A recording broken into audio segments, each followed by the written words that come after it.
Alvin, ang sundalo. Credit to the author. 4,113-20. Ang mga pangalan po na nandito ay galing sa mga name generator. Kung meron man pagkakatulad sa mga pangalan ng tao o lugar at pangyayari, ito ay tunay na hindi sinasadya. Nang maramdaman ni Shenyo ang kakaibang tingin ng mga tao, hindi mahahalatang nagbago ang ekspresyon ng kanyang mukha bago niya sinabi, "Alvin, ako, si Shenyo, ay gustong makipag-sparring sa iyo. Payag ka ba?" Mas lalong naging kakaiba ang tingin ng mga tao. Sa kanilang palagay, sinusubukan lamang ni Shenyo na iligtas ang kanyang dignidad sa pamamagitan ng pagtalikod at paghamon kay Alvin sa isang palakaibigang laban matapos tumanggi na lumaban sa isang labanang may bahid ng buhay o kamatayan kay Alvin. Hinamon ni Shenyo si Alvin sa isang palakaibigang laban. Kung papayag si Alvin at manalo, walang mawawala kay Shenyo, at kung mananalo si Shenyo, mababawi niya ang kanyang dignidad. Hindi papayag si Alvin maliban na lang kung isa siyang tanga. Sang-ayon ako. Hindi ba alam ni Shenyo na walang saysay ito? Iniisip ba talaga niya na si Alvin ay ganoon katanga para tanggapin ang kanyang hamon? Samantala, lumakad palayo si Alvin nang hindi man lang lumilingon. Kasabay nito, may paghamak niyang sinabi, "Hanapin mo ako kapag nakapag-ipon ka na ng sapat na lakas ng loob para makipaglaban sa akin sa isang buhay o kamatayan na laban, basura ka." Labis na nagalit si Shenyo sa mga salita ni Alvin kaya't sa isang iglap ay muntik na niyang tanggapin ang hamon ni Alvin sa isang labanang may banta ng buhay o kamatayan. Gayunpaman, nagawa niyang panatilihin ang kanyang kahinahunan at pigilan ang sarili na kumilos ng padalos-dalos. Sa huli, nagngingit-ngit na lamang siya at inalo ang sarili sa loob-loob. Paano niya ito matiis? Inakala ni Alvin na madaling pukawin si Shenyo na tanggapin ang isang labanang may bahid ng buhay o kamatayan. Ang reaksyon ni Shenyo ay higit sa kanyang inaasahan. Masyado siyang maingat. Mukhang hindi ko siya kayang patayin ng hayagan sa Myriad Laws Academy. Kailangan kong maghanap ng ibang pagkakataon sa hinaharap. Hindi lang siya, kundi gusto ko ring patayin ang lahat ng mga disipulo mula sa Lone Primordial Spirit Congregation sa Myriad Laws Academy. Bulong ni Alvin habang kumislap ang intensyong pumatay sa kanyang mga mata. Pagkabalik ni Alvin sa kanyang silid, ang balita tungkol sa nangyari ay nagsimulang kumalat na parang apoy sa Myriad Laws Academy. Bagamat karamihan sa mga tao ay naniniwalang mas malakas si Shenyo kaysa kay Alvin, nang marinig nila na tinanggihan ni Shenyo ang hamon ni Alvin, inisip nilang lahat na si Shenyo ay masyadong maingat at mahiyain. Dahil sa bagay na ito, si Alvin, na halos nakalimutan na, ay muling sumikat sa loob lamang ng magdamag sa Myriad Laws Academy. Walang sino man sa Myriad Laws Academy ang hindi nakakaalam na bumalik si Alvin halos kalahating taon ang lumipas upang hamanin si Shenyo sa isang laban ng buhay o kamatayan at natinanggihan ni Shenyo ang hamon ni Alvin. Nawan ng imik ang mga miyembro ng paksayo ng Legacy nang marinig nila ang tungkol sa pinakabagong alitan sa pagitan nina Alvin at Shenyo. Ang kaligtasan ni Alvin ang pangunahin nating inaalala ngayon. Mayroon ba siyang hanggaring mamatay? Sa tingin ba niya talaga ay kapantay niya si Shenyo? Hindi tayo maaaring managot kung siya ay mamatay sa isang labanang nagbabanta sa buhay o kamatayan kay Shenyo. Sa kasamaang palad, hindi tinanggap ni Shenyo ang hamon. Siguradong nag-aalala siya na mas malakas si Alvin kaysa sa kanya. Napakaduwag ni Shenyo. Ang pangkat ng Legacy ay binalaan na laban kay Alvin. Bukod dito, kailangan nilang tiyakin ang kanyang kaligtasan sa Myriad Laws Academy. Gayunpaman, natural lamang na kinamumuhian nila si Alvin ng labis kaya't hindi na nila mahintay ang kanyang kamatayan. Dahil dito, nadismaya sila na tinanggihan ni Shenyo ang kanyang hamon. Tutal, kung si Alvin ay namatay sa laban ng buhay o kamatayan, hindi sila mananagot sa pagkamatay ni Alvin. Nadama rin nila na si Shenyo ay masyadong duwag. Sa kanilang palagay, gaano man kataas ang talento ni Alvin, si Alvin ay wala pa sa 3,000 taong gulang. Maaaring siya ay namumukod tangi sa 7 mansyon, ngunit maraming talento na katulad niya sa labas ng 7 mansyon. Maraming mga sosyal na lupon sa Myriad Laws Academy. Ang mga mula sa parehong puwersa, kabilang ang mga mula sa Lone Primordial Spirit Congregation, ay natural na bubuo ng sarili nilang pangkat. Ang mga disipulo mula sa Lone Primordial Spirit Congregation, na sumali sa Myriad Laws Academy, ay medyo namumukod tangi rin kahit hindi sila maihahambing kay Shenyo. Bahagya lamang silang mas mababa sa kanya. Sa katunayan, ang ilan sa kanila ay kasing talentado ni Shenyo, ngunit hindi sila kasing lakas niya dahil lamang sa hindi sila nakatanggap ng mga mapagkukunang natatanggap niya. Sa sandaling ito, ang mga disipulo mula sa Lone Primordial Spirit Congregation, maliban kay Shenyo, ay nagtitipon sa isang dormitoryo. Hoy, may nakakaalam ba kung ano ang tumatakbo sa isip ng banal na anak? Bakit niya tinanggihan si Alvin na lumaban sa isang laban ng buhay o kamatayan? Tanong ng isa sa kanila na may malungkot na ekspresyon sa kanyang mukha. Marahil, nag-aalala ang banal na anak na hindi siya kayang tapatan ni Alvin. Tutal, kung ganoon nga, nanganganib siyang mamatay. Nang marinig ito, may isang taong may panunuyang nagsabi, Benjo. Tama na ang mga pangungutya mo. Alam kong ayaw mo sa banal na anak, pero hindi ito ang tamang panahon para mag-away tayo. Huwag mong kalimutan na nagpupulong tayo ngayon para sa kapakanan ng ating kongregasyon ng nag-iisang primordial spirit. Si Benjo, isang gwapong binata, ay bahagyang ngumiti habang sinasabing, ano ang saysay ng pagkikita dahil sa isang maliit na bagay lamang. Wala namang dapat pag-usapan. Pipili ba tayo ng isang taong haamon kay Alvin sa isang labanang may hangganan ng buhay o kamatayan upang subukan ang kanyang kakayahan para sa banal na anak? Kung ito ang nasa isip mo, huwag mo na akong pakialaman. Pagkatapos magsalita ni Benjo, lumabas siya ng silid ng hindi lumilingon. Kasunod nito, sumunod din ang dalawa pang disipulo. Ayokong masangkot din sa bagay na ito. Bukod dito, wala naman tayong kinalaman sa bagay na ito, simula pa lang. Ako rin.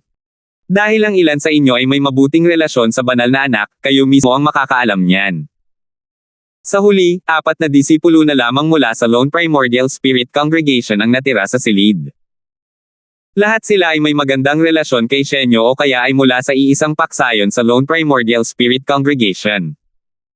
Hindi maganda ang kanilang mga ekspresyon habang pinapanood nilang umalis ang iba. Sayang, wala silang magagawa tungkol dito. Ang mga umalis ay walang malapit na relasyon kay Shenyo kaya hindi nakakagulat na wala silang pakialam sa bagay na ito.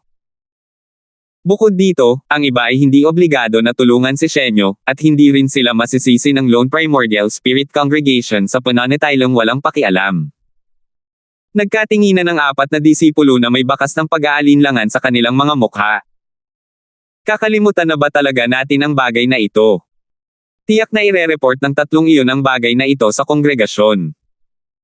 Kung walang gagawin ang banal na anak, tiyak na maaapektuhan ang kanyang posisyon sa kongregasyon. Hindi yun makakabuti para sa atin. Ang kongregasyon ng Lone Primordial Spirit ay mayroong higit sa isang banal na anak. Ang mga may mabuting relasyon sa mga banal na anak o nagmula sa parehong paksayon ng mga banal na anak ay natural na makikinabang din. Dahil dito, ang 4 na disipulo ay maaapektuhan kung maaapektuhan ang posisyon ni Shenyo. Kung tungkol naman sa 3 umalis, natural na wala silang pakialam dahil ang bagay ni Shenyo ay hindi makakaapekto sa kanila. Sa tingin mo ba ay kaya ni Alvin na patayin ang banal na anak? Imposible. Sang-ayon ako. Napanood ko ang mga recording ng mga laban ni Alvin gamit ang floating image pearls. Magaling siya, pero napakalaki ng pagkakaiba ng lakas niya at ng banal na anak. Sa katunayan, kung hahamunin natin siya, kahit hindi natin siya matalo, mahihirapan pa rin siyang patayin tayo. Masyadong maingat ang banal na anak. Kung tutuusin, mas mataas ang tsansa na mamatay tayo sa isang buhay o labanan kay Alvin kaysa sa banal na anak. Dapat subukan ng isa sa atin ang lakas ni Alvin, pero hindi natin siya kayang labanan ng buhay o kamatayan. Bagamat sa tingin ko ay hindi niya ako mapapatay batay sa mga recording na napanood ko, hindi nakakagulat kung lumakas siya. Hindi pa nga siya 3,000 taong gulang. Sumasang-ayon ako. Subukan na lang muna natin siyang hamanin sa isang ordinaryong laban. Hindi inisip ng mga disipulo na posible para kay Alvin na patayin si Shenyo, at wala rin silang lakas ng loob na hamanin si Alvin sa isang labanang may bahid ng buhay o kamatayan. Sa huli, mabilis nilang napagpasyahan na hamanin si Alvin sa isang ordinaryong laban. Hindi na sila nag-aksaya ng oras at lumipad papunta sa Building 2. Isa sa kanila ang lumipad sa ere at malakas na nagsabi, Alvin, ako si Lorien mula sa Lone Primordial Spirit Congregation. Naparito ako para hamanin ka. Nangangahas ka bang tanggapin ang hamon ko? Pagkatapos magsalita ni Lorien, dahan-dahang nagtipon ang mga estudyante sa dormitoryo at sa bawat patio upang panoorin ang palabas. Hindi nagtagal at may narinig akong boses mula sa room 603 sa building 2. Hindi ako interesado sa sparring. Kung gusto mo talagang lumaban, makipaglaban tayo sa isang laban ng buhay o kamatayan. 4,114. Nang marinig ang sagot ni Alvin, namula ang mukha ni Lorien sa kahihiyan. Gayunpaman, ngumisi siya at pinilit ang sarili na sabihin, "Alvin, natatakot ka bang tanggapin ang hamon ko?" Natatakot. Sa pagkakataong ito, lumabas si Alvin ng kanyang silid. Lumipad siya pataas at lumipad sa tapat ni Lorien bago umiling at nagsalita ng mahinahon, "Lahat ba ng mga disipulo ng Lone Primordial Spirit Congregation ay may problema sa kanilang utak?" Patuloy na sinabi ni Alvin ng may katamlay-tambay, "Nasabi ko na nalalabanan kita kahit buhay o kamatayan ang labanan. Aling bahagi niya nang nagpapaisip sa iyo na natatakot ako?" Tila lahat ng mga disipulo mula sa kongregasyon ay basura tulad ni Shenyo. Lalong namula ang mukha ni Lorien. Muntik na niyang hamanin si Alvin sa isang labanang may bahid ng buhay o kamatayan, ngunit sa huli, nagawa niyang pigilan at pigilin ang kanyang pagnanasa. Hindi naman siya tanga, kung tutuusin. Walang nakakaalam sa lawak ng lakas ni Alvin ngayon. Kahit si Shenyo, isang banal na anak ng Lone Primordial Spirit Congregation, ay hindi nang ahas na makipaglaban sa isang labanang may bahid ng buhay o kamatayan kay Alvin, lalo na siya. Sa oras na ito, ang tatlong iba pang disipulo mula sa Lone Primordial Spirit Congregation ay humakbang paarap at tumayo sa tabi ni Lorien. Lahat sila ay tumingin ng masama kay Alvin at isa-isang nagsalita. Kung tutuusin, hindi lang ininsulto ni Alvin si Lorien, kundi ininsulto rin niya ang lahat ng mga disipulo ng Lone Primordial Spirit Congregation. Alvin, huwag kang masyadong mayabang. Ang ating Lone Primordial Spirit Congregation ay hindi nagkukulang ng mga taong maaaring maglagay sa iyo sa iyong lugar. Alvin, sa tingin mo ba talaga ay wala kang talo sa nakababatang henerasyon? Alvin. Ang tatlong disipulo mula sa Lone Primordial Spirit Congregation ay napuno ng galit sa sandaling ito. Kahit na hindi sila mga banal na anak ng Lone Primordial Spirit Congregation, sila ay namumukod tangi at sikat pa rin sa kanilang sariling karapatan. Paano nila matiis ang pang-iinsulto ni Alvin? "Oh, 4 kayo." Ngumiti si Alvin habang nanliliit ang mga mata at sinabing, "Bakit hindi natin gawin ito? Tawagin mo si Shenyo dito. Lalaban ako sa isang laban ng buhay o kamatayan kasama kayong 5 ng sabay-sabay." Basura, ang lakas ng loob mo. Sa ilalim ng normal na mga pangyayari, si Alvin ay magiging medyo magalang sa kanyang kalaban. Gayunpaman, ang tanging nararamdaman niya ay ang pagkasuklam at puot sa mga mula sa Lone Primordial Spirit Congregation. Sa katunayan, ayaw ni Alvin na magpahayag ng pangkalahatan. Gayunpaman, lahat ng mga taong nakilala niya mula sa Lone Primordial Spirit Congregation ay may kakilakilabot na pagkatao. Ang 4 na taong ito na naghahanap sa kanya ay isang magandang halimbawa. Batay sa kanilang intensyong pumatay, walang duda na papatayin nila siya kung may kakayahan silang gawin ito. Kasabay nito, ang mga dumating upang manood ng palabas ay natahimik nang marinig ang mga salita ni Alvin. Sila ay natigilan. Matapos siyang tanggihan ni Shenyo, hinamon niya muli ang 5 tao sa isang laban ng buhay o kamatayan.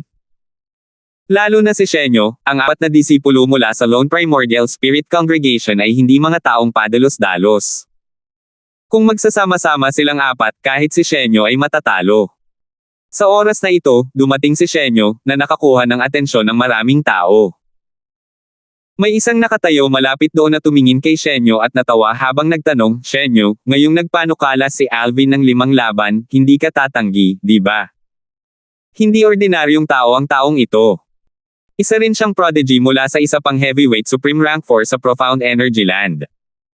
Base sa ekspresyon ng kanyang mukha, halatang sabik na siyang mapanood ang palabas. Samantala, nagsimulang mag-usap-usap ang mga tao sa isa't isa. Nandito si Shenyo. Baliw ba si Alvin? Hinamon niya talaga ang 5 disipulo mula sa Lone Primordial Spirit Congregation ng sabay-sabay. Kasabay nito, lumingon si Lorien at ang 3 iba pang disipulo kay Shenyo. Halos hindi maitago ni Lorien ang kanyang galit habang sinasabi niya kay Shenyo sa pamamagitan ng voice transmission, Junior Brother Shinian, dahil may hiling si Alvin na mamatay, dapat nating tuparin ang kanyang hiling.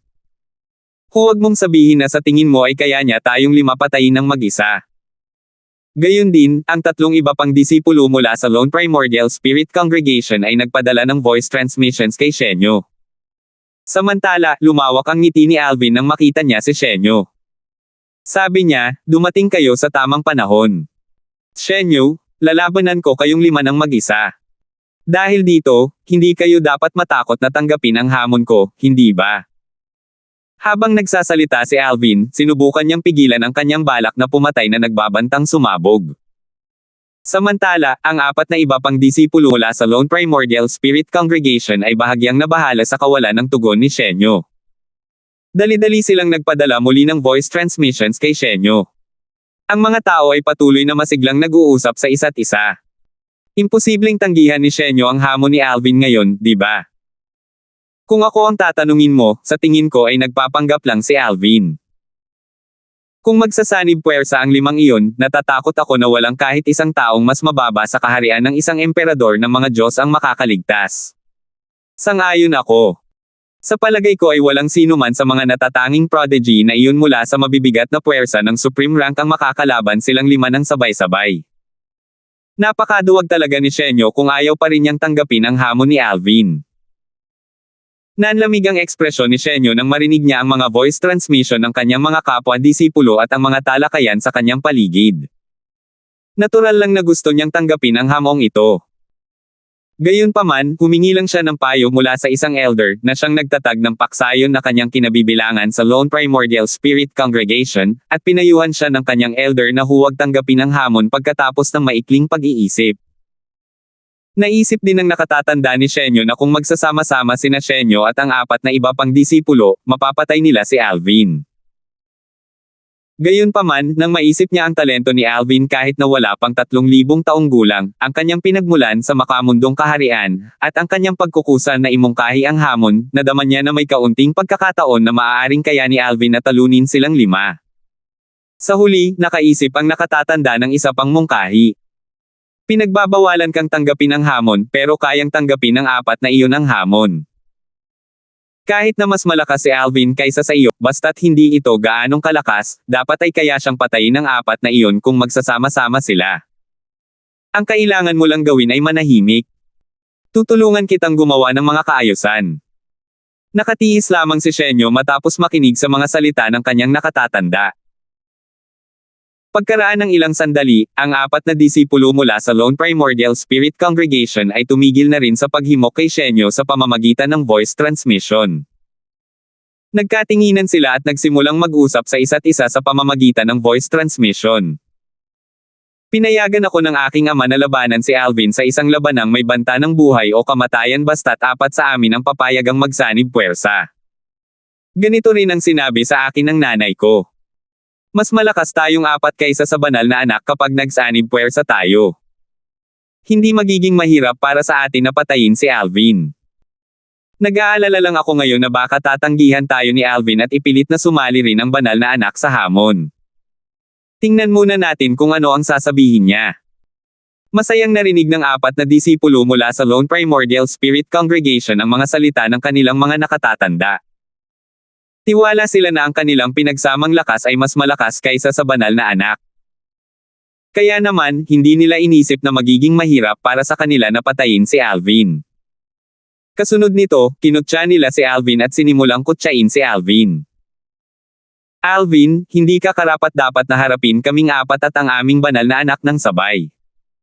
Dahil mahilig ka sa mga laban ng buhay o kamatayan, sasamahan ka naming 4. Nakatitig si Lorien kay Alvin na parang isang patay na naglalak si Alvin at sinabing, maalalahanin ka rin namin. Tutal, kung sasama ang aming banal na anak, sino ang nakakaalam kung gaano kalungkot ang iyong pagkamatay? Samantala, inilipat ng mga tao ang kanilang atensyon mula kay Shenyo nang marinig nila si Lorien at ang iba pang 3. Anong nangyayari ngayon? Bakit biglang nagbago ang tono ni Lorien? Sinusubukan silang takutin ni Alvin kanina. Kung hindi papayag si Shenyo, madali siyang makakaatres sa hamon. Hindi ba't napakaduwag ni Shenyo? Ayaw pa rin niyang lumaban kahit na lumala na ang sitwasyon hanggang sa puntong ito. Dati, akala ko si Shenyo ay may kakaibang tindig, pero ngayon, sa tingin ko ay karaniwan lang siya. Ang isipin na ang isang taong katulad niya ay isang banal na anak ng Lone Primordial Spirit Congregation. Maraming tao ang hindi nag-abalang itago ang kanilang paghamak kapag pinag-uusapan nila si Shenyo. Tutal, marami sa kanila ang may pinagmulang hindi mas mababa kaysa kay Shenyo. Sa pagkakataong ito, nakangising sinabi ni Alvin, kayong apat lang. Sa tingin ko ay minamaliit ninyo ang inyong mga sarili. Tulad ng sinabi ko kanina, handa akong lumaban ngayon hanggat sumasang-ayon kayong apat at si Shenyo. Hindi yun gagana kahit isa lang ang mawala. Pagkatapos, hindi niya pinansin ang apat na iba pa, na galit at lumingon kay Shenyo, na nakatayo sa malayo, bago niya sinabi, sa huli, ang mga mula sa kongregasyon ay walang iba kundi duwag na basura. Kasabay nito, naisip ni Alvin sa sarili, huwag mong sabihin kaya pa niya itong tiisin sa puntong ito. Hindi talaga siya madali pakisamahan. Sa kabilang banda, nang makita at marinig ni Shenyo ang mapang-akit na ekspresyon at mga salita ni Alvin, naramdaman niyang naputol ang kanyang mga pagpipigil. Hindi na niya ito matiis. Nanliit ang kanyang mga mata habang malakas na sinasabi, Alvin, dahil mayroon kang nais na mamatay, tutuperin ko ang iyong kahilingan. Hindi man lang nag-abalang kausapin ni Shenyo ang kanyang nakatatanda sa oras na ito. Hindi na niya matiis ang pang-aasar ni Alvin. 4,115. Likas na arrogant ang mga batang prodigy. Tinanggihan ni Shenyo si Alvin dati dahil nag-aalala siyang itinatago pa rin ni Alvin ang kanyang lakas. Ang takot sa kamatayan ang nagtulak sa kanya na tanggihan si Alvin kahit na iminungkahi ni Alvin ang isang laban ng buhay o kamatayan na 5 laban sa isa kahit na nakakahiya ito. Bukod doon, kahit na sa tingin niya ay hindi kayang ipaglaban ni Alvin ang kanilang 5, bilang isang maipagmamalaking prodigy ng Lone Spirit Primordial Congregation at isa sa mga nangungunang estudyante sa Myriad Laws Academy, sa tingin niya ay wala siyang maipagmamalaki kung napatay nilang 5 si Alvin. Gayunpaman, ang mga ekspresyon at salita ng mga tao ay naging kakaiba ng tumingin sila sa kanya matapos tumanggi si Alvin na labanan sina Lorien at ang iba pang 3 maliban kung kasama rin siya. Hindi na niya matiis ang kahihiyan at wala nang ibang hinahangad kundi ang patayin si Alvin sa sandaling ito. Alvin, tinatanggap ko ang hamon mo sa isang labanang may hangganan ng buhay o kamatayan. Sana ay hindi mo ito pagsisisihan, malamig na sabi ni Shenyo habang nakatitig ng masama kay Alvin. Ngumisi si Alvin. Mukhang sa wakas ay nagkaroon ka na ng kaunting lakas ng loob ngayon na mayroon ka ng 4 na katulong. Dapat sana ay iminungkahi ko na sa simula pa lang na kumuha ka ng mga katulong. Pagsisisi. Ano ang dapat mong panghinayangan kung malapit ka ng mamatay? Muling sumabog sa galit sina Shinian, Lorien, at ang 3 pa nang marinig ang mga sinabi ni Alvin. Kalokohan. Alvin, pumunta na tayo sa palasyo ng kamatayan para pumirma sa kasunduan ng kamatayan. Alvin, hindi na ako makapaghintay na patayin ka. Ang palasyo ng kamatayan ang naging lugar ng mga laban ng buhay o kamatayan sa pagitan ng mga estudyante. Hindi maiiwasan ang mga alitan, away, at puot kapag napakaraming tao. Ang palasyo ng kamatayan ay naging lugar para sa marami upang maghayganti. Gayunpaman, kadalasan ay walang tao. Iisang guro lamang ang itinalaga upang mag-alaga sa lugar sa bawat pagkakataon. Sa ilalim ng normal na mga pangyayari, ang beroong namamahala ay maaaring magsaka ng walang anumang gulo sa palasyo ng kamatayan. Si Dawnford, isang mas mataas na emperador ng mga Diyos, ay itinalaga upang pangalagaan ang palasyo ng kamatayan ngayon. Siya ay nasa bingit ng pagiging isang panimulang kataas-taasang Diyos kaya't siya ay masigasig sa paglinang. Ang pagiging itinalaga sa palasyo ng kamatayan ay mainam para sa kanya dahil nagbibigay ito sa kanya ng oras upang maglinang. Hindi niya inaasahan na siya ay maaabala ngayon. Alvin. Nabalitaan ni Dawnford ang tungkol kay Alvin 2 buwan na ang nakalilipas noong ito ay naka-duty sa Palace of Death. Nabalitaan din niya ang tungkol sa gawaing naipost sa Darknet at ang pagtanggi ni Alvin kay Shenyo. Pagkatapos, kamakailan lamang, nabalitaan niya ang tungkol sa paghamon ni Alvin kay Shenyo sa isang labanang may bahid ng buhay o kamatayan, na kalaunan ay tinanggihan ni Shenyo. Katulad ng marami pang iba, inakala ni Dunford na walang kalaban si Alvin kay Shenyo nang unang hominy ni Shenyo si Alvin. Kaya naman, nagulat siya ng hominy ni Alvin si Shenyo sa isang labanang may bahid ng buhay o kamatayan. Narinig din niya na ang dahilan kung bakit nagbigay ng ganitong hamon si Alvin ay dahil sa kanyang hinala na ang Lone Primordial Spirit Congregation ang nasa likod ng pagkamatay ng kanyang mga kaibigan sa mas mababang kaharian. Kahit walang ebidensya, inisip din ni Dunford na ang Lone Primordial Spirit Congregation ang salarin. May alam siya tungkol sa Lone Primordial Spirit Congregation. Hindi naman nasa ilalim ng ganitong kasuklam-suklam na kapangyarihan ang Lone Primordial Spirit Congregation kung hindi matuloy ang mga bagay-bagay ayon sa gusto nila. Dati, nagulat din si Dunford nang marinig niya ang tungkol sa pagtanggi ni Shenyo na labanan si Alvin sa isang labanang may hangganan ng buhay o kamatayan. Tutal, ipinahihiwatig nito na natatakot si Shenyo na si Alvin ay tunay na sapat ang lakas para patayin siya. Bukod dito, kung siya ay mamatay, kahit ang pinuno ng Lone Primordial Spirit Congregation ay walang magagawa dahil ang isang kasunduan sa kamatayan ay kailangang pirmahan bago ang isang labanang may hangganan ng buhay o kamatayan. Hindi na kailangang sabihin pa, nagulat na naman si Dunford ngayon nang malaman niyang hinamon ni Alvin si Shenyo at ang 4 pang disipulo mula sa Lone Primordial Spirit Congregation sa isang labanang may bahid ng buhay o kamatayan. Tutal, ang pinagsamang lakas ng 4 na disipulong iyon ay sapat na para patayin si Shenyo. Nababaliw na ba si Alvin? Tinatakot ba niya sila? Gayunpaman, kung ganoon nga, wala silang dahilan para pumunta sa palasyo ng kamatayan, tanong ni Dunford sa loob-loob niya, nagtataka. Sa anumang kaso, wala siyang magagawa para pigilan ito kahit na gustuhin niya. Hanggat magkasundo ang magkabilang panig, pinapayagan silang lumaban sa isang labanang may hangganan ng buhay o kamatayan. Matamanong tinitigan ni Dunford si Alvin habang seryosong sinasabi, Alvin, pag-isipan mong mabuti ito. Kailangan mong lumaban hanggang dulo laban sa 5 sa kanila kapag pumirma ka na sa kasunduan ng kamatayan. Gusto mo ba talagang magpatuloy? Kasabay nito, nagpadala rin ng mensahe si Dunford kay Yuchen. Vice Academy Master Yang, alam mo ba na gustong makipaglaban ni Alvin sa isang labanang may bahid ng buhay o kamatayan kasama ang 5 disipulo mula sa Lone Primordial Spirit Congregation, kasama na si Shenyo, ng sabay. Si Dunford ay isa lamang ordinaryong guro sa Myriadlos Academy. Hindi siya miyembro ng pangkat ng Legacy. Bukod doon, kaibigan na niya si Yuchen bago pa man naging isang kataas-taasang Diyos si Yuchen. Kaya naman, hindi siya nagatubiling ipaalam agad kay Yuchen, umaasang mapapahinto ni Yuchen ang kanyang pag-iisip kay Alvin. Taliwas sa inaasahan ni Dunford, si Yuchen ay tila kalmado nang sumagot, sa tingin mo ba ay may hil na mamatay ang aking nakababatang kapatid? Nag-aalalang tanong ni Dunford, sinasabi mo ba na kayang patayin ng nakababata mong kapatid ang 5 sa kanila? Kahit totoo man, hindi ba't hindi naman nararapat? Kahit na may kasunduan na para sa kamatayan, mas lalo pang lalaban sa kanya ang Lone Primordial Spirit Congregation kung papatayin niya silang 5. Hindi ko lalagpasan ang kongregasyon para subukang patayin siya at ang mga kamag-anak niya. Kahit hindi niya papatayin silang 5, ang kongregasyon ay gumawa na ng hakbang laban sa mga may kaugnayan sa kanya.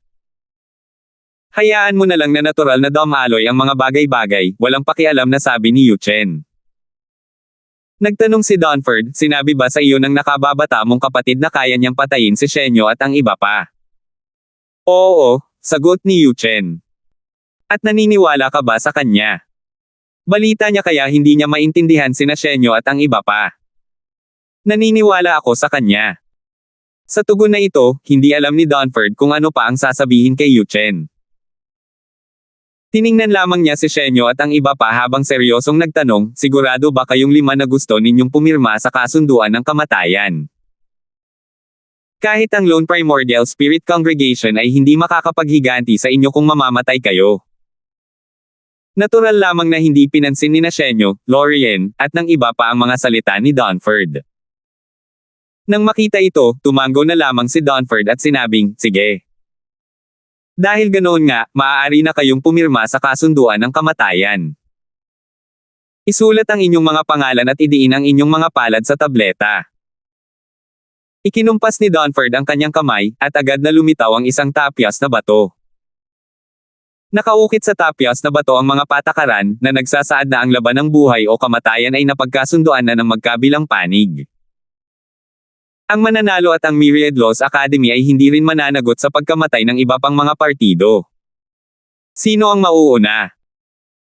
Nang biglang lumabas ang boses ni Dunford, humakbang si Shenyo at inukit ang pangalan niya sa batong tableta bago idiniin ang palad dito. Pagkatapos, sinabi niya ng may mapanghamak ng ngiti, "Alvin, huwag kang matakot sa oras na ito." Sa palagay ni Shenyo, may pagkakataon pa rin si Alvin na umatras hanggat hindi pipirma si Alvin sa kasunduan ng kamatayan. "Syempre pipirmahan ko ito pagkatapos ninyong lahat," walang pakialam na sabi ni Alvin. Tumingin si Shenyo kay Lorien at sa iba pa, dahilan para pumirma rin sila sa kasunduan ng kamatayan. Pagkatapos noon, ngumisi si Lorien at sinabing, "Ikaw na, Alvin." Ang mga estudyante, na nagtipon sa Palace of Death, ay sabay-sabay na lumingon kay Alvin. Atres ba si Alvin sa kritikal na sandali? Sigurado akong pinagsisisihan niya ang pagkukunwari niya kanina. Tiyak na mamamatay siya kapag pumirma na siya sa kasunduan ng kamatayan. Kasabay nito, sa ilalim ng mapagmasid na mga mata ng lahat, inukit ni Alvin ang kanyang pangalan sa tapyas na bato at dahan-daang idiniin ang kanyang palad dito. Kasunod nito, inanunsyo ni Dunford, ang kasunduan sa kamatayan ay nilagdaan na ng magkabilang panig. 4,116. Ang kasunduan sa kamatayan ay nilagdaan na ng magkabilang panig. Nagliwanag ang mga mata ng mga estudyante ng Myriad Laws Academy habang pinapanood nila si Dunford na itinapon ang tapyas na bato sa palasyo ng kamatayan.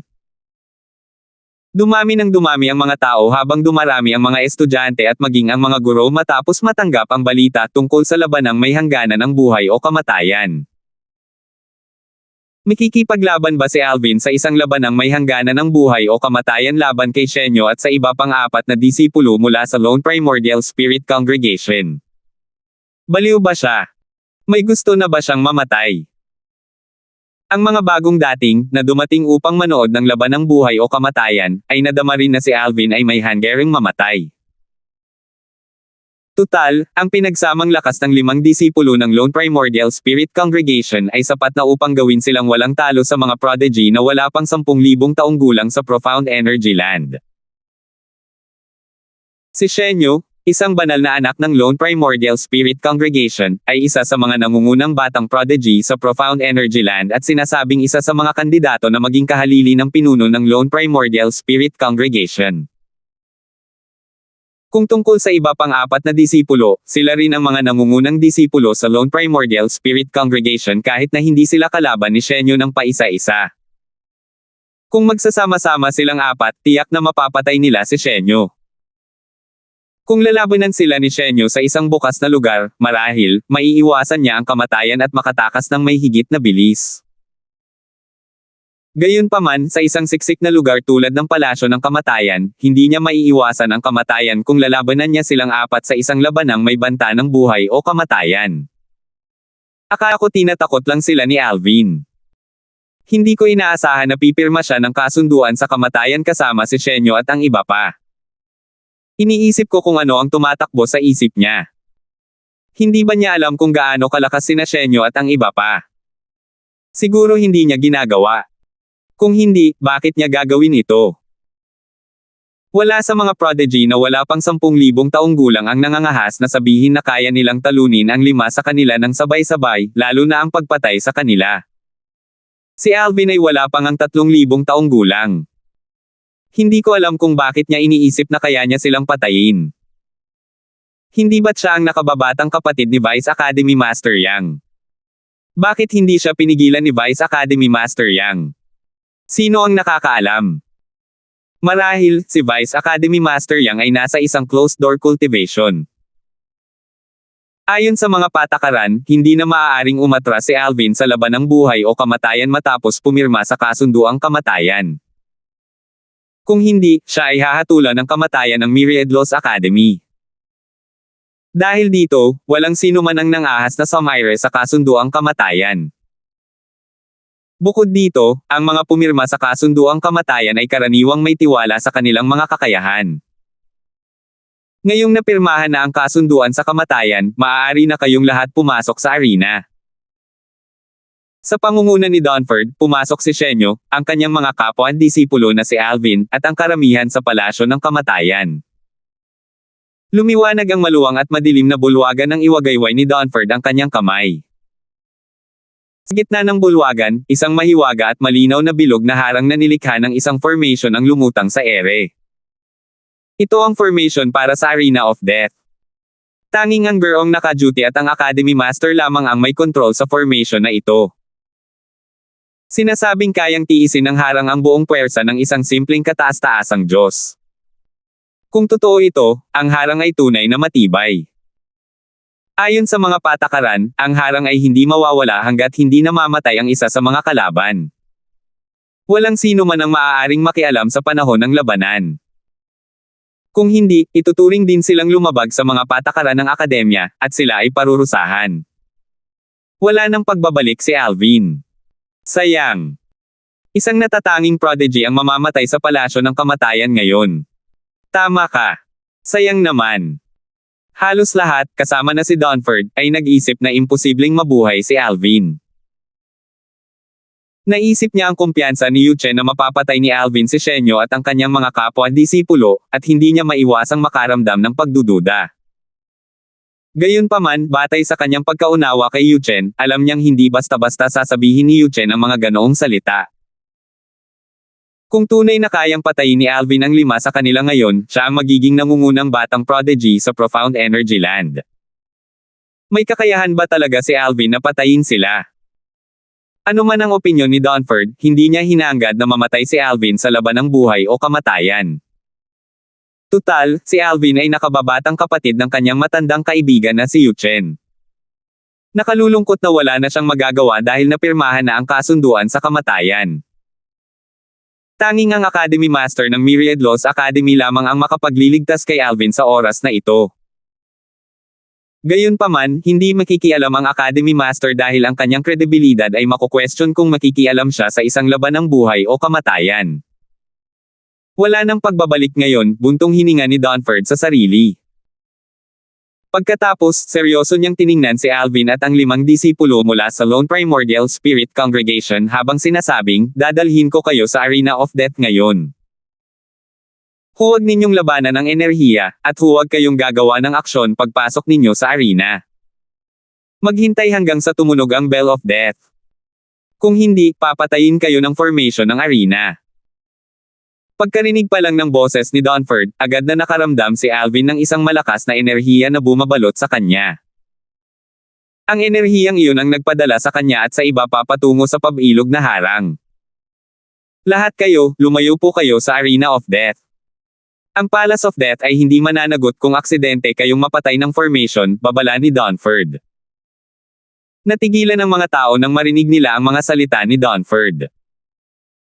Ang ilan sa kanila ay napabuntong hininga pa nang maalala muli ang nakakatakot na lakas ng formation. Sa oras na ito, isang binata na nakatayo sa gitna ng karamihan ang umiling at bumaantong hininga.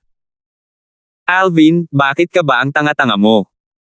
Ang binata ay walang iba kundi si Floyd Tan, na ang silid ay katabi ng silid ni Alvin. Nalaman niya kalaunan tungkol sa buhay o kamatayang laban ni Alvin sa 5 disipulo mula sa Lone Primordial Spirit Congregation. Medyo nanghihinayang siya na hindi siya naruroon kanina. Kahit alam niyang hindi siya pakikinggan ni Alvin, gusto pa rin niyang pigilan si Alvin. Inisip din niya kung walang sino man ang sumubok na pigilan si Alvin. Tutal, bilang nakababatang kapatid ni Yu Chen, dapat ay maraming koneksyon si Alvin sa akademya kahit na kamakailan lang siya sumali. Kahit na nag-aalala ang iba na masaktan ang Lone Primal Spirit Congregation, maaari pa rin silang pigilan sa pamamagitan ng voice transmission.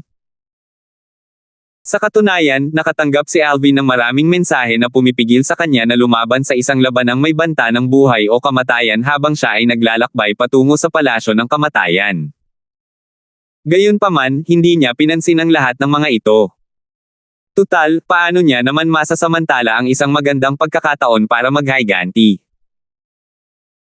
Nang pumasok sina Alvin, Shenyu, Lorien, at ang iba pa sa Arena of Death, ang tatlong iba pang disipulo mula sa Lone Primordial Spirit Congregation, na umalis sa pulong kanina, ay umiling, iniisip na si Alvin ay nakatakdang mamatay. Nagmadali silang pumunta sa Palace of Death nang matanggap nila ang balita. Si Benjo, ang disipulo mula sa Lone Primordial Spirit Congregation na pangalawa lamang kay Shenyo sa Myriad Laws Academy, ay napangisi at nanunuyang nagsabi, lumalala na si Shenyo. Nangahas lamang siyang tanggapin ang hamon sa tulong ni Lorien at ng iba pa. Isa sa dalawa pang disipulo ang nagsabi ng may hajejek, sa aking palagay, si Senior Brother Hu ay mas angkop na maging isang banal na anak. Maaaring mas malakas si Shenyo kaysa sa iyo noon, ngunit hindi na iyon ang kaso ngayon. Tama, singit ng isa pang disipulo, alam ng lahat sa kongregasyon na siya ay naging isang banal na anak dahil lamang sa kanyang pinagmulan. Senior Brother Hu, mas magiging mahusay ka pa kung mayroon ka ring ganitong pinagmulan. Sa arena, nakatayo si Alvin sa tapat ni Shenyo at ng kanyang mga kapwa-disipulo. Habang lumalaki pa ang mga tao, ginamit niya ang kanyang banal na enerhiya sa pamamagitan ng kanyang 79 na langit na mga ugat, naghihintay na tumunog ang kampana ng kamatayan. Gayon din, sina Shenyo at ang kanyang mga kapwa-disipulo ay handa ring kumilos. Sa oras na ito, mabait na sinabi ni Lorien sa pamamagitan ng voice transmission, Junior Brother Shinian, bakit hindi mo muna siya gawin? Kung kaya mo siyang patayin ng mag-isa, walang maglalakas loob na questionin ang kakayahan mo. Kung hindi kanya kayang tapatan, kaming apat ay kikilos at makikipagtulungan sa iyo. Natural na naantig si Shenyo sa mungkahi ni Lorien. 4,117. Bilang isang nangungunang prodigy at isang banal na anak ng Lone Primordial Spirit Congregation, likas na arrogant si Shenyo. Paanong hindi siya maaantig sa mungkahi ni Lorien? Kung kaya niyang patayin si Alvin ng mag-isa, wala nang maglalakas loob na questionin ang kanyang kakayahan. Sa oras na ito, hindi lamang ang mga estudyante ng Myriad Laws Academy ang nag-question sa kanyang kakayahan, kundi mayroon ding ilang miyembro ng Lone Primordial Spirit Congregation na nag-question sa kanyang kakayahan matapos kumalat ang balita na tinatanggihan niya ang hamon ni Alvin na lumaban sa isang labanang may banta ng buhay o kamatayan. Inakusahan din siya ng mga miyembro ng kongregasyon ng pagpapahiya sa kongregasyon at sinabing hindi siya karapat-dapat sa kanyang titulo bilang isang banal na anak ng kongregasyon. Natural na imposible para sa kanya na baliwalain sila. Kung makikipagsanib puwersa ako kina Lorien at sa iba pa para patayin si Alvin, walang mag-iisip na mas malakas ako kaysa kay Alvin. Kung mamamatay siya ngayon, wala na akong pagkakataong patunayan ang aking sarili at baguhin ang isip ng mga tao. Tama si Lorien. Ang tanging paraan para matubos ko ang aking sarili ngayon ay ang patayin si Alvin ng mag-isa. Kung hindi ko talaga siya kayang patayin, aaminin ko.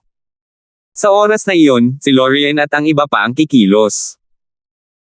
Hanggang ngayon, hindi pa rin iniisip ni Shenyo na tunay na mas malakas si Alvin kaysa sa kanya. Mas naniniwala siyang sinusubukan lamang siyang takutin ni Alvin sa pamamagitan ng paghamon sa kanya sa isang labanang may bahid ng buhay o kamatayan o na si Alvin ay bulag at hanggal na nagtitiwala sa kanyang sariling lakas. Mas lalong lumakas ang kanyang paniniwala ng harmony ni Alvin ang 5 sa isang labanang may bahid ng buhay o kamatayan. Tutal, sa kanilang pinagsamang lakas, kaya nilang patayin ang sinuman sa mga nangungunang prodigy na wala pang 10,000 taong gulang sa Profound Energy Land sa Palace of Death. Ang kanilang mga kalaban ay magkakaroon lamang ng pagkakataong maiwasan ang kamatayan kung mayroon silang superior na bilis at nasa isang bukas na espasyo. Senior Brother Lorien, gagawin namin ang sinabi mo. Pakisabi naman sa iba pang nakatatandang kapatid ang tungkol dito. Hayaan mong ako na lang ang lumaban kay Alvin ng mag-isa kapag tumunog na ang kampana ng kamatayan. Kung mapapatay ko siya, kayong apat ay bibigyan ng malaking gantimpala bilang tanda ng aking pasasalamat, sabi ni Shenyo sa pamamagitan ng voice transmission. Junior Brother Shinian, masyado kang magalang, sabi ni Lorien, dapat tayong magtulungan dahil nasa iisang panig tayo. Pagkatapos noon, kinausap ni Lorien ang tatlo pa. Natural lang na sumang-ayon sila kay Lorian. Lahat sila ay maaapektuhan kung si Shenyo ay mapunta sa isang hindi magandang sitwasyon. Dahil dito, taos-puso silang tumulong kay Shenyo. Bukod dito, si Shenyo ay isa sa mga kandidato na tumatakbo para maging susunod na pinuno ng Lone Primordial Spirit Congregation. Kung magtatagumpay si Shenyo, tiyak na makikinabang sila ng malaki. Ang kanilang katayuan ay tataas kasama ng kanya. Ang tatlong iba pang disipulo mula sa Lone Primordial Spirit Congregation ay nagpadala ng voice transmissions kay Shenyo upang panatayin ito, umaasang hindi makakaramdam ng labis na pressure si Shenyo. Junior Brother Shinian, babantayan ka naming mabuti. Kahit na medyo nadidisbentaha ka, lalapit kami at agad na makikipagtulungan sa iyo upang patayin si Alvin. Junior Brother Shinian, makakagawa ka ng hakbang ng may kumpiyansa.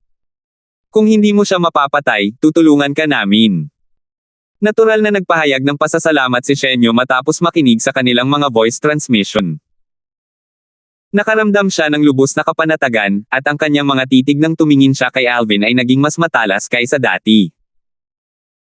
Napansin ni Alvin ang banayad na pagbabago ni Shenyo, ngunit hindi niya alam ang dahilan ng pagbabago. Patuloy na lumipas ang oras, ngunit hindi pa tumutunog ang kampana ng kamatayan. Ang karamihan ay nagsimulang maging mas mainipin. Dapat tumunog na ang kampana ngayon, di ba? Halos 15 minuto na mula nang pumasok sila sa arena. Bakit hindi pa tumutunog ang kampana? Nabalitaan kong tutunog ang kampana 15 minuto pagkatapos pumasok ang mga kalaban sa arena.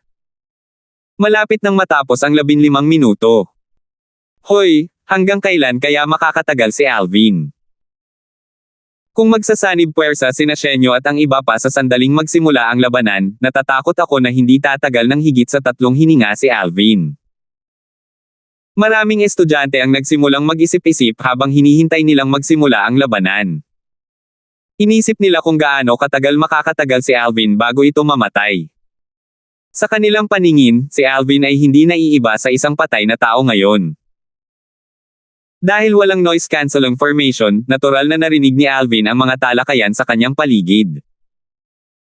Gayunpaman, hindi siya naapektuhan ng negativity ng karamihan. Maya-maya lang. Dong! Tumunog ang kampana, at umalangaw-ngaw ang tunog nito sa palasyo ng kamatayan. Bagamat hindi ito malakas, natigilan ang mga tao nang marinig nila ang tunog. Pagkatapos, inilipat nila ang kanilang mga mata sa arena at natuklasan na si Shenyo ay nakagawa na ng isang galaw habang ang iba pang tatlo ay lumipat sa gilid. Malinaw na sina Lorian at ang iba pa ay hindi agad-agad na gumawa ng isang galaw. Bahagyang nagulat sila rito. Mag-isa lang bang umaatake si Shenyo? May sumigaw, alam ko na ang nangyayari. Umaasa si Shenyo na mapatay si Alvin nang walang tulong para patunayan na mas malakas siya kaysa kay Alvin. Kung kaya niyang patayin si Alvin ng mag-isa, wala nang magdududa sa kakayahan niya.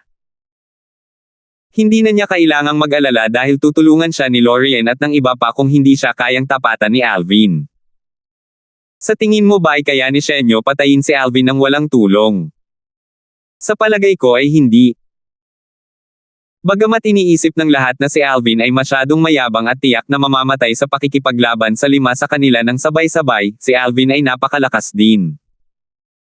Bukod dito, kailangan niya maging lubos na kumpiyansa sa kanyang lakas upang imungkahi ang gayong hamon. Maaaring hindi siya kayang tapatan ni Shenyo ng mag-isa. Hindi ako sang-ayon. Sa aking palagay, si Alvin ay hindi lamang mayabang, kundi ignorante rin. Sa arena, bahagyang nagulat si Alvin nang makita niyang gumagalaw si Shenyo habang ang iba ay lumilipat sa gilid. Nang marinig niya ang usapan sa kanyang paligid, naisip niya sa sarili, umaasa si Shenyo na matubos ang kanyang sarili. Kung hindi niya kaya, tutulungan siya ng iba. Iniisip ba niya na isa akong palabiro? Nakakatawa para kay Alvin si Shenyo. Ngumiti siya ng may paghamak habang malamig na kumikislap ang kanyang mga mata. Swoosh! Nang makalapit si Shenyo, kumislap si Alvin at naglaho mula sa kanyang kinaroroonan. Teleportasyon. Pangiinis ni Shenyo. Saan ka sa tingin mo makakapag-teleport sa arena na ito? Lumingon si Shenyo at lumipad patungo sa kung saan kamakailan lamang lumitaw si Alvin. Kasabay nito, sinabi ni Lorien sa tatlo pa sa pamamagitan ng voice transmission, na unawaan na ni Alvin ang double teleportation profundity. Mamaya, kung magte-teleport siya sa pangalawang pagkakataon, susunggaban natin ang pagkakataon at palibutan siya. Tumango ang tatlo, sumasang-ayon kay Lorien. Nadama nilang lahat na kahit hindi kalabanan ni Shenyo si Alvin, hindi magiging problema para kay Shenyo na magtagal hanggang sa sila ay pumasok. Hindi mahalaga na nakatayo sila sa kabilang dulo ng arena. Samantala, muling nagsimulang mag-usap ang mga tao. Tiyak na gagamitin ni Alvin ang double teleportation. Narinig ko na ang tungkol sa double teleportation dati. Bago pa man si Alvin, sinasabing ang taong pinakamabilis na nakakaintindi ng double teleportation ay nakaintindi nito noong siya ay isang simpleng Emperor of Gods pa lamang. Si Alvin ay isa lamang intermediate Lord of Gods, ngunit naunawaan niya ang double teleportation. Nakakatakot siya. Hindi pa ako nakakita ng Panginoon ng Diyos na gumagamit ng double teleportation profundity. Kahit mamatay si Alvin, mamamangha pa rin ako sa kahangahangang iyon. Sana makita ko siyang gamitin ito bago siya mamatay. Karamihan sa mga taong naruroon ay siguradong gagamitin ni Alvin ang double teleportation profundity. Tutal, hindi lang siya magkakaroon ng mas maraming oras para maglunsad ng kontra-atake, kundi maaari rin niyang bahagyang maubos ang divine energy ni Shenyo. Ngumisi si Shenyo habang lumilipad patungo kay Alvin. Alvin, tangka lang ba ang alam mong gawin? Nang mabilis na papalapit si Shenyo kay Alvin, bahagyang ngumiti si Alvin at sinabing, kung hindi mo ito magugustuhan, titigil na ako sa pagtakbo. Muling nag-teleport palayo si Alvin pagkabasag ng kanyang boses. Gaya ng inaasahan ng lahat, ginamit ni Alvin ang double teleportation profundity. Maghanda kayong palibutan siya kung kinakailangan, paalala ni Lorien sa tatlo pa gamit ang voice transmission habang inililibot niya ang tingin sa buong arena, hinihintay na muling lumitaw si Alvin pagkatapos gamitin ang double teleportation profundity. 4,118 Si Lorien at ang iba pang tatlong disipulo mula sa Lone Primordial Spirit Congregation ay handang gumawa ng hakbang laban kay Alvin matapos niyang gamitin ang double teleportation profundity, ngunit ang sumunod na nangyari ay ikinagulat nila. Maging ang mga tao, kasama na si Dunford na siyang bearong naka-duty sa Palace of Death, ay nagulat. Ginamit ni Alvin ang double teleportation profundity, at nagulat ang lahat nang muling lumitaw ito malapit kay Shenyo. Pagkalabas pa lang niya, isang nakakatakot na bagyo ang nagsimulang bumalot sa paligid niya. Ngumisi si Shenyo. Hindi gaanong nagbago ang ekspresyon ng kanyang mukha nang harapin niya ang biglaang pag-atake ni Alvin. Nagliwanag ang kanyang katawan habang ang kitang-kitang banal na artifact sa kanyang kamay ay nagsimulang manginig ng marahas. Ang kanyang banal na enerhiya na puspos ng batas na kanyang naunawaan ay lumabas mula sa kanyang kawan. Handa na siyang umatake ng buong lakas kaya hindi siya natarante nang lumitaw si Alvin malapit sa kanya. Mapanghamak niyang sinabi, Alvin, sa wakas ay tumigil ka na sa pag-iwas sa akin. Minaliit kita. Nakaharap kay Shenyo na papalapit ng napakabilis, walang pakialam na sinabi ni Alvin, wala akong pakialam kung minamaliit ako ng isang patay. Sa sandaling bumagsak ang boses ni Alvin, ang bagyo sa paligid niya ay biglang lumakas at nagbago. Ginamit niya ang Mastery daw.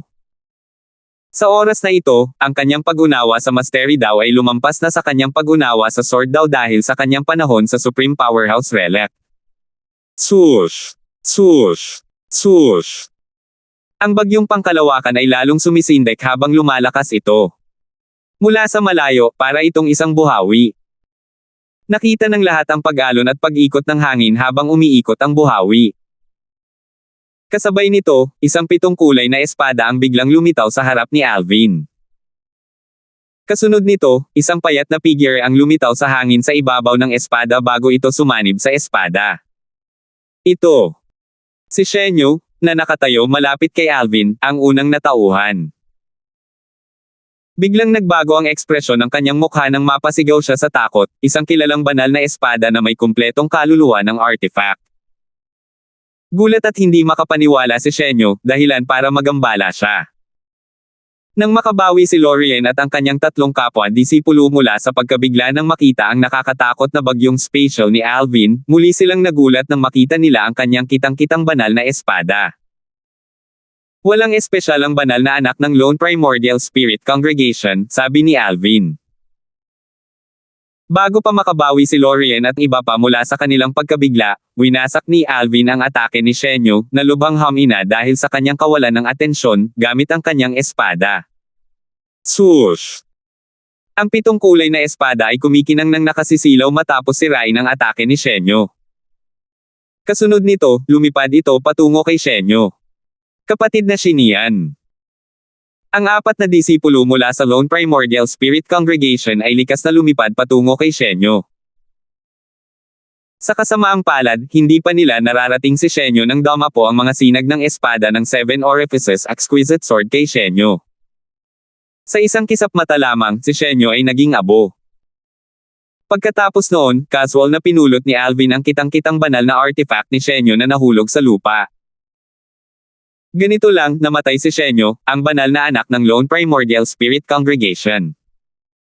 Nangyari ang lahat sa isang kisap mata lamang. Hindi pa nakakabawi ang mga tao mula sa kanilang pagkabigla nang makita ang 7 Orifices Exquisite Sword nang hindi lamang winasak ni Alvin ang atake ni Shenyo kundi napatay din niya si Shenyo. Sa oras na ito, tila walang may pakialam na patay na si Shenyo. Ang kanilang atensyon ay nakatuon sa 7 kulay na espada sa kamay ni Alvin. Lahat sila ay may iba't ibang ekspresyon sa kanilang mga mukha tulad ng inggit, pagkabigla, at kawalan ng paniniwala. Isa itong kilalang banal na artifact na may kumpletong kaluluwa ng artifact. Pinahiram ba ito sa kanya ni Vice Academy Master Yang? Kung gayon, hindi ba't nangangahulugan ito na nilag ni Alvin ang mga patakaran?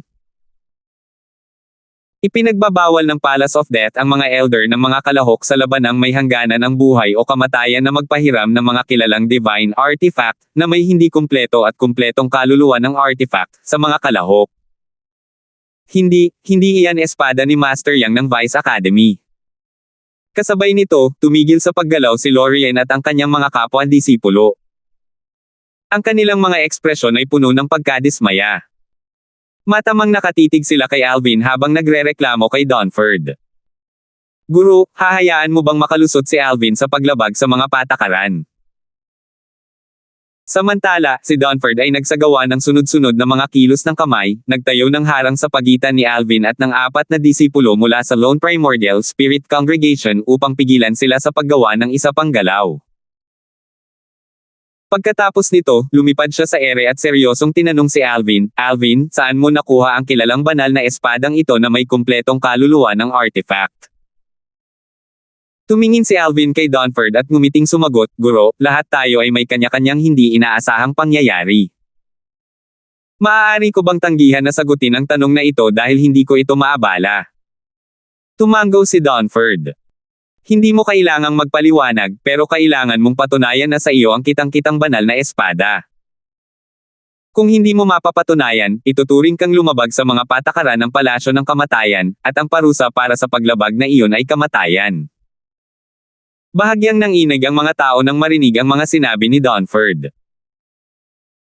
Napakahigpit ng Palace of Death pagdating sa mga kalahok na gumagamit ng mga kilalang banal na artifact na may mga hindi kumpleto o kumpletong kaluluwa ng artifact na hindi nila pag-aari. Ang parusa sa paglabag sa patakaran ay kamatayan. "Ang kilalang banal na artifact na ito ay akin," mahinahong sabi ni Alvin, "alam ko ang mga patakaran ng Palace of Death. Kung hindi ako maglalakas loob na gamitin ang aking kilalang banal na espada. Maaaring imbestigahan ng akademya ang bagay na ito. Wala akong itinatago. Kung matuklasan ng akademya na hindi akin ang espada, handa akong sentensyahan ng kamatayan. Hindi ako aalis sa akademya ng ganito kaagad para mag-ground out ako ng akademya habang iniimbestigahan nila ang bagay na ito." Patuloy na sinabi ni Alvin, "Bukod doon, susumpin ko rin ang panunumpa ng Diablo sa puso at dugo. Hanggat nabubuhay ako, ang espadang ito ay mananatili lamang sa akin. Kung hindi akin ang espadang ito at ibabalik ko ito sa ibang tao, handa akong mamatay." Hindi nagatubiling sumumpa si Alvin sa Devil's Heart Blood Oath upang patunayan ang kanyang kawalang kasalanan.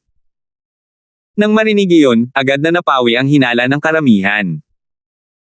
Si Alvin ay isa lamang Panginoon ng mga Diyos, ngunit nagmamay-ari siya ng isang kilalang banal na artifact na may kumpletong kaluluwa ng artifact.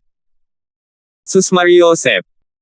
Nakuha ba niya ito mula sa pamana ng isang kataas-taasang makapangyarihang nilalang o nakuha ba niya ito mula sa isang kataas-taasang Diyos? Hindi nakakapagtaka na nang ahas siyang hominin si Shenyo sa isang labanang may hangganan ng buhay o kamatayan. Lumalabas na mayroon siyang isang kilalang banal na artifact na may kumpletong kaluluwa ng artifact. Habang masigasig na nag-uusap ang mga tao, hindi maganda ang ekspresyon sa mukha ni Shenyo at ng kanyang mga kapwa-disipulo. Pagkatapos, nagsimula silang magprotesta ng matindi. Guro, matatagalan pa bago magsagawa ng investigasyon ng akademya. Bagamat sumumpa si Alvin sa sumpa ng puso at dugo ng Diablo, mamamatay tayo ng walang kabuluhan kung mapatunayan sa kalaunan na ang kilalang banal na artifact ay hindi sa kanya. Iminumungkahi kong itigil mo na agad ang laban na may bahid ng buhay o kamatayan. Ayaw nang lumaban ni Lorien at ng kanyang mga kapwa-disipulo. Nabigla at nagambala si Shenyo sa kitang-kitang banal na artifact na may kumpletong kaluluwa ng artifact. Tutal, kadalasan, tanging ang mga nasa o mas mataas na kaharian ng isang advanced na Emperor of Gods ang nagtataglay ng ganitong mga armas. Marahil, napatay lamang siya ni Alvin dahil nagambala siya, ngunit hindi pa rin pinapansin ni Lorien at ng iba pa ang lakas ni Alvin. Sa pagkakataong ito, isang guro na nakatayo sa gitna ng karamihan ang tumingin kay Dunford at sinabing, may isa pang paraan para mapatunayan kung si Alvin ang Panginoon ng Espada. Guru Yuan, ang kaluluwa ng artifact ng iyong kilalang banal na artifact ay babae rin. Kung malinis ang konsensya ni Alvin, hindi siya mag-aatubiling hayaan ang iyong kaluluwa ng artifact na imbestigahan ang kanyang kaluluwa ng artifact. Malalaman ng iyong kaluluwa ng artifact kung mayroong aura ng ibang tao. Kung hiniram ni Alvin ang kilalang banal na artifact kamakailan lamang, dapat ay nararamdaman ng iyong kaluluwa ng artifact ang aura ng tunay may-ari sa kabilang kaluluwa ng artifact. 4,119. Nang marinig ang mga salita ng Berong nakatayo sa gitna ng karamihan, gulat na tiningnan ni Alvin si Dunford. Tutal, kahit sa mga matataas na emperador ng mga Diyos, kakaunti lamang ang nagtataglay ng mga kilalang banal na artifact na may kumpletong kaluluwa ng artifact. Natural lamang na magulat siya na ang isang ordinaryong guro ng Myriad Laws Academy ay nagtataglay ng isang kilalang banal na artifact na may kumpletong kaluluwa ng artifact. Para magkaroon ng isang kilalang banal na artifact na may kumpletong kaluluwa ng artifact, maaaring umasa ang isang tao sa sarili na linangin ang kilalang banal na artifact upang maipanganak ang isang kaluluwa ng artifact. Bukod doon, maaari rin itong makuha mula sa ibang tao. Halimbawa, ang mga nabigong makaligtas sa heavenly tribulation o namatay ng hindi inaasahan ay karaniwang nag-iiwan ng kanilang kilalang banal na artifact sa kanilang mga inapo. Gayunpaman, bihira itong mangyari dahil kakaunti ang kilalang banal na artifact na may kumpletong kaluluwa ng artifact na maaaring gamitin ng ibang tao. Sa ilalim ng normal na mga pangyayari, ang mga kumpletong kaluluwa ng artifact ay susunod sa kanilang mga Panginoon sa kamatayan dahil sa kanilang limitadong katalinuhan. Ang mga kaluluwa ng artifact ay umiral at nabuhay para sa kanilang mga Panginoon. Dahil dito, pakiramdam nila ay walang kabuluhan ang kanilang pag-iral kung wala ang kanilang mga Panginoon. Kahit na pinanghihinaan sila ng loob ng kanilang mga Panginoon, malamang pa rin silang mamatay kasama ng kanilang mga Panginoon. Kadalasan, tanging ang mga kaluluwang artifact na ang katalinuhan ay umunlad sa antas ng isang tao ang mabubuhay sa pagkamatay ng kanilang mga Panginoon. Gayunpaman, matagal bago umunlad ang kanilang katalinuhan sa antas na iyon. Sa pangkalahatan, maging ang mga kaluluwang artifact ng mga kataas-taasang Diyos ay umunlad din sa antas na iyon. Matapos makinig sa paalala, tumingin si Dunford kay Alvin at nagtanong, Alvin, may problema ka ba dyan? Nagkibit balikat si Alvin. Wala akong tutol. Lalo na ang sa iyo, kahit na magpadala ang Lone Primordial Spirit Congregation ng isang tao para suriin ang aking kilalang banal na artifact, hindi ako tutol dito. Ang tanging kondisyon ay dapat babae ang kaluluwa ng artifact ng kabilang partido.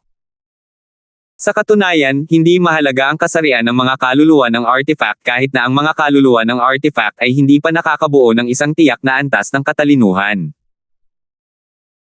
Gayunpaman, pagkatapos makamit ang isang tiyak na antas ng katalinuhan, ang mga kaluluwa ng artifact, na katulad ng mga tao, ay tatanggihan ang pakikipag-ugnayan sa isang kaluluwa ng artifact na kabilang kasarian. Samantala, biglang nagbago ang ekspresyon ni Lorien at ng tatlo pa nang marinig ang mga salita ni Alvin. Hindi nila maintindihan kung bakit ganoon katapang si Alvin. Posible kayang tunay na pag-aari niya ang kilalang banal na artifact na may kumpletong kaluluwa ng artifact. Dahil ganoon nga, pakilabas na ang kaluluwa ng iyong artifact, sabi ni Dunford. Pagkarinig pa lang ng boses ni Dunford, isang kitang-kitang banal na artifact ang lumitaw sa kanyang kamay. Ito ay isang mahaba at balingkinitang scimitar na kamukha ng gasuklay na buwan. Kasunod nito, isang magandang figure ang lumitaw sa ibabaw ng scimitar. Ito ay walang iba kundi ang kanyang kaluluwa ng artifact. Hindi nagulat ang mga estudyante sa labas ng Arena of Death. Tila alam na nila ang tungkol sa kilalang banal na artifact ni Dunford na may kumpletong kaluluwa ng artifact. Alam pa nga nila ang pangalan nito. Iyan ang Shining Crescent Scimitar ni Guru Yuan. Nabalitaan kong malapit nang makalusot si Guru Yuan at maging isang kataas-taasang Diyos.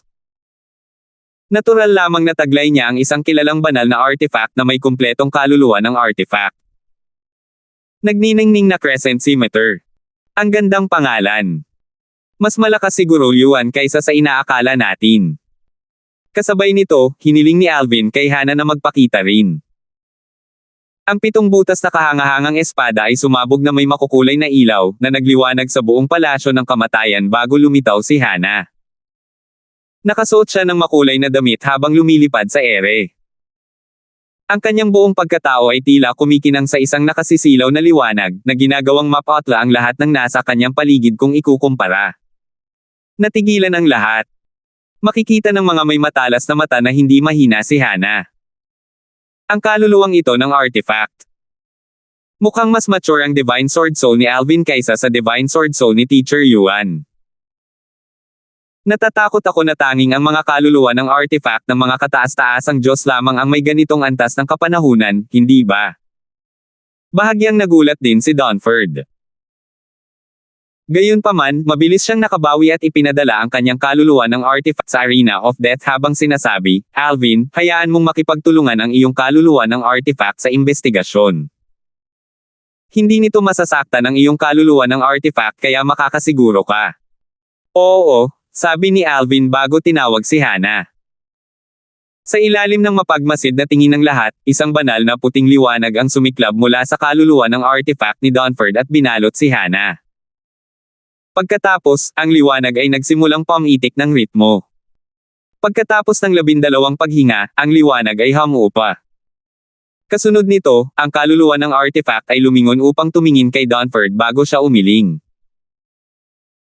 Inilabas ni Dunford ang kanyang kaluluwang artifact mula sa Arena of Death bago tumingin kay Lorien at sa iba pang tatlo, na may maasim na ekspresyon sa kanilang mga mukha, at sinabing, natukoy ng aking kaluluwang artifact na ang kilalang banal na artifact ni Alvin ay mayroon lamang nitong aura. Walang bakas ng aura ng ibang tao. Kaya, ligtas nating masasabi na ang kilalang banal na espada ni Alvin ay sa kanya at hindi hiniram. Ang paggamit ni Alvin ng kilalang banal na espada ay hindi lumalabag sa mga patakaran ng Palace of Death. Pagkatapos ng maikling paghinto, sinabi ni Dunford, ngayon, ipagpapatuloy natin ang laban ng buhay o kamatayan. Sa sandaling bumagsak ang boses ni Dunford, ang harang na naghihiwalay kay Alvin at sa 4 na disipulo ng Lone Primordial Spirit Congregation ay nagsimulang maglaho. Nang malapit nang mawala ang harang, nagbago ang ekspresyon ng taong nakatayo sa tabi ni Lorien. Pagkatapos, tumingin siya kay Dunford at nag-aalalang sinabi, Guru Yuan, inaamin kong natalo ako. Pinagsisisihan ko talaga ito. Kasabay nito, sumunod din ang 2 pa at sunod-sunod na nagsalita.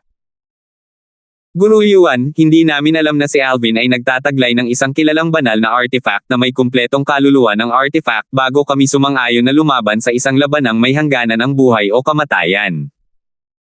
Inaamin namin ang pagkatalo. Guru Yuan, patawarin mo po ang aming kamangmangan at kanselahin ang aming kasunduan sa kamatayan. Lahat sila, kasama na si Lorien, ay nawala na ng gana lumaban. Gayunpaman, ito ay dahil lamang sa 7 butas na mahusay na espada ni Alvin. Hanggang ngayon, wala ni isa sa kanila ang nag-iisip na si Alvin ay mas malakas kaysa kay Shenyo, ang banal na anak ng nag-iisang kongregasyon ng Primordial Spirit.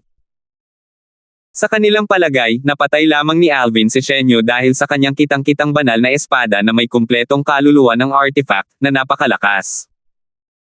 Wala man lang silang kilalang banal na artifact na may hindi kumpletong kaluluwa ng artifact. Paano nila malalabanan si Alvin? Ang kanilang pinagsamang lakas ay mas malakas kaysa kay Alvin, ngunit dahil mayroon silang kilalang banal na artifact na may kumpletong kaluluwa ng artifact, wala silang laban kay Alvin. Nang marinig ang mga salitang ito, nagsimulang kutsain ng mga tao ang 4 na disipulo ng Lone Primordial Spirit Congregation bago pa man makapagsalita si Dunford. Dahil hindi lumabag si Alvin sa mga patakaran, dapat ituloy ang laban na may bahid ng buhay o kamatayan. Tama. Hindi niya nilabag ang mga patakaran. Bakit kailangang itigil ang laban na may bahid ng buhay o kamatayan? Kusang loob na pumirma ang magkabilang panig sa kasunduan sa kamatayan. Itago man ni Alvin ang kanyang lakas o hindi, hindi nito maaapektuhan ang pagpapatuloy ng laban ng buhay o kamatayan. Habang nag-iingay pa rin ang mga tao, tuluyang naglaho ang harang na naghihiwalay sa 2 grupo sa Arena of Death. Nang makita ito, sinabi ni Dunford, ang labanan ng buhay o kamatayan ay magpapatuloy na ngayon. Nang marinig ng 4 na disipulo mula sa Lone Primordial Spirit Congregation ang mga salitang ito, lumitaw ang mga ekspresyon ng kawalan ng pag-asa sa kanilang mga mukha. Maya-maya, naging kakaiba ang kanilang mga ekspresyon. Dahil hindi natin ito maiiwasan, maglaban tayo. Labanan natin. Kung mahuhuli natin ang kaluluwa ng artifact ni Alvin, baka mabago natin ang sitwasyon. Putulin natin ang braso niya at putulin ang koneksyon niya sa kanyang kilalang banal na espada. Lahat ng mayroon tayo ay kaya nating labanan. Kung hindi, kamatayan na lang ang naghihintay sa atin. Mabilis na kumalma ang 4 na disipulo mula sa Lone Primordial Spirit Congregation bago sila sumugod patungo kay Alvin. Maayos silang nagtulungan at inatake siya ng may kabangisan. 4 na guhit ng enerhiya na may iba't ibang kulay ang sumulpa at patungo kay Alvin mula sa iba't ibang direksyon na parang mga dragon, ngunit nanatili siyang kalmado. Sa isang iglap, nawala siya sa kanyang kinatatayuan. Muling lumitaw si Alvin sa harap ni Lorien. Habang nagbabago ang ekspresyon ng mukha ni Lorien, isang sinag ng espada ang tumama at sinira ang atake ni Lorien bago ito tumama kay Lorien, na ikinamatay ni Lorien. Gamit ang 7 Orifices Exquisite Sword, ang Mastery daw, at ang Sword daw, ang kahangahangang lakas ni Diane Alvin ay maihahambing na sa karamihan ng mga simpleng Emperor of Gods. Swoosh! Ginamit ni Alvin ang double teleportation profundity at lumitaw sa harap ng ibang tao. Tila inaasahan na ito ng kabilang panig. Nang makita niya si Alvin, mabilis siyang umatras, hindi tulad ni Lorien. Nang maka-atras siya ng walang anumang problema, nakahinga siya ng maluwag. Swoosh! Swoosh! Nang makita ito, tumalikod at tumakbo rin ang 2 pa. Sa isang iglap, muling nagsama-sama ang 3 at tinitigan si Alvin ng may bahid ng galit. Gayunpaman, sa kabila ng kanilang mabangis na tingin, makikita ang bahid ng takot sa kaibuturan ng kanilang mga mata kung titingnang mabuti. Malinaw na hindi sila kasing kalmado ng inaakala nila. Sa oras na ito, isa sa 3 disipulo mula sa Lone Primordial Spirit Congregation ang nagpadala ng voice transmission kay Alvin at sinabing, Alvin, patawarin mo ako. Wala tayong alitan sa pagitan natin. Kung patatawarin mo ako, ipinapangako kong ibibigay ko sa iyo ang lahat ng mayroon ako. Handa rin akong maging lingkod mo sa loob ng 10,000 taon. Para mabuhay, handa pa ngang maglingkod kay Alvin bilang isang lingkod sa loob ng 10,000 taon ng kabilang panig. Hindi mahalaga kung kailangan niyang tiisin ang kahihiyan sa loob ng 10,000 taon hanggat maaari siyang mabuhay. Bata pa siya noon at ayaw pang mamatay. Nagsimula pa lang ang buhay niya, kung tutuusin. Gayon din, nagpadala rin ang dalawa pa ng voice transmission kay Alvin, umaasang makumbinsi si Alvin na huwag silang patayin. Sa Palace of Death ng Myriad Laws Academy, ang kasunduan sa kamatayan ay maaari lamang mapawalang bisa sa pamamagitan ng pagsang-ayon ng magkabilang panig. Gayunpaman, ang magkabilang panig ay kailangang magbayad ng malaking multa sa Palace of Death. 4,120. Ang tatlong disipulo ng Lone Primordial Spirit Congregation ay kasing arrogant at kasing walang awa ni Lorien noon, ngunit sa panahong ito, nawala na sila ng tiwala sa sarili matapos ang kanyang pagkamatay. Upang mabuhay, hindi sila nag-atubiling mag-alok ng lahat ng uri ng bagay, umaasang ililigtas ni Alvin ang kanilang buhay. Hindi nakakagulat, hindi pinansin ni Alvin ang kanilang mga pakiusap. Sa simula pa lang, ang tatlong taong ito ay patay na sa kanyang paningin. Hindi isinalang-alang ng Lone Primordial Spirit Congregation ang mga inosenteng buhay na kanilang inani ng sirain at patayin nila ang lahat ng may kaugnayan sa kanya. Ang ilan sa mga taong iyon ay hindi pa man lang nakakakilala kay Alvin, ngunit namatay pa rin sila dahil sa kanya. Bagamat ang tatlong taong nasa harap ni Alvin ay hindi responsable sa mga ginawa ng Lone Primordial Spirit Congregation, tinanggap nila ang hamon niya dahil may kumpiyansa silang mapapatay siya. Kitawa-tawa na inaasahan nilang patatawarin niya sila ngayon. Walang pakialam na sumagot si Alvin sa kanyang tatlong kalaban, susubukan kong ipadala kayong lahat para samahan sina Shenyo at Lorien sa loob ng 10 hininga. Hindi naghintay ng sagot, muling nag-teleport si Alvin, dahilan para magbago ang ekspresyon ng tatlo. Gayunpaman, hindi sila tumakas. Sa halip, nagtulungan sila upang harapin si Alvin. Sa katunayan, ito ang pinakamahusay na pagpipilian. Nang magsanib puwersa sila, mas naging mahirap para kay Alvin na patayin sila. Bagamat hawak ni Alvin ang 7 butas na mahusay na espada, sa kabila ng pagdurusa sa mga panloob na pinsala, nagawa nilang magtiis ng maikling panahon sa pamamagitan ng pagtutulungan. Sa kasamaang palad, lalo lamang lumala ang mga pinsala ng tatlo habang lumilipas ang oras. Sa loob lamang ng ilang paghinga, sila ay na-corner. Alvin. Kahit mamatay ako, hihilahin kita pababa kasama ko. Mabangis na sabi ng isa sa tatlo habang sumusulong, hinayaan ang 7 butas na mahusay na espada na tumago sa kanyang katawan. Upang atakihin si Alvin, hindi siya nag-atubiling hayaang tumagos ang espada sa kanya. Sa kasamaang palad, kahit na ganito, isang bahagi lamang ng momentum ng espada ang napigilan niya. Binawi ni Alvin ang 7 Orifices Exquisite Sword upang maiwasan ang desperadong atake ng kanyang kalaban. Kasunod nito, lumitaw si Hana, na nakasuot ng makulay na roba, dala ang 7 butas na mahusay na espada. Sa isang pitik lang ng kanyang kamay, napatay niya ang kabilang panig. Dahil dito, 2 disipulo na lamang mula sa Lone Primordial Spirit Congregation ang natira sa Arena of Death. Swoosh! Nag-teleport si Alvin at lumitaw sa tabi ni Hana. Kalmado niyang tinitigan ang dalawa niyang natitirang kalaban habang itinataas ang kanyang kamay. Pumasok si Hana sa 7 butas ng mahusay na espada at agad na bumalik sa kanyang kamay. Ngayong silang dalawa na lang ang natitira, ang kanilang pinagsamang lakas ay hindi sapat upang pigilan si Alvin kahit na hindi ginamit ni Alvin ang 7 Orifices Exquisite Sword. Casual na inihampas ni Alvin ang kanyang espada, at sa loob lamang ng 2 hininga, napatay niya silang dalawa. Dahil dito, patay na patay ang lahat ng 5 kalaban ni Alvin. Si Alvin, ang nagpasimula ng labanang buhay o kamatayan, ay kalmadong nakatayo habang hawak ang kanyang espada. Kahit isang butil ng dugo ay walang makikita sa nakasisilaw na espada sa sandaling ito. Gayon din, ang kanyang lilang damit ay malinis din.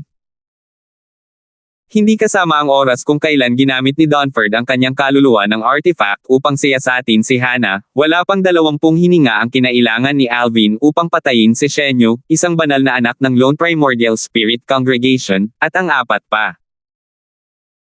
Samantala, katahimikan ng Bamalot sa Palasyo ng Kamatayan matapos ang pagkamatay ng huling disipulo ng kongregasyon ng Lone Primordial Spirit sa Arena of Death.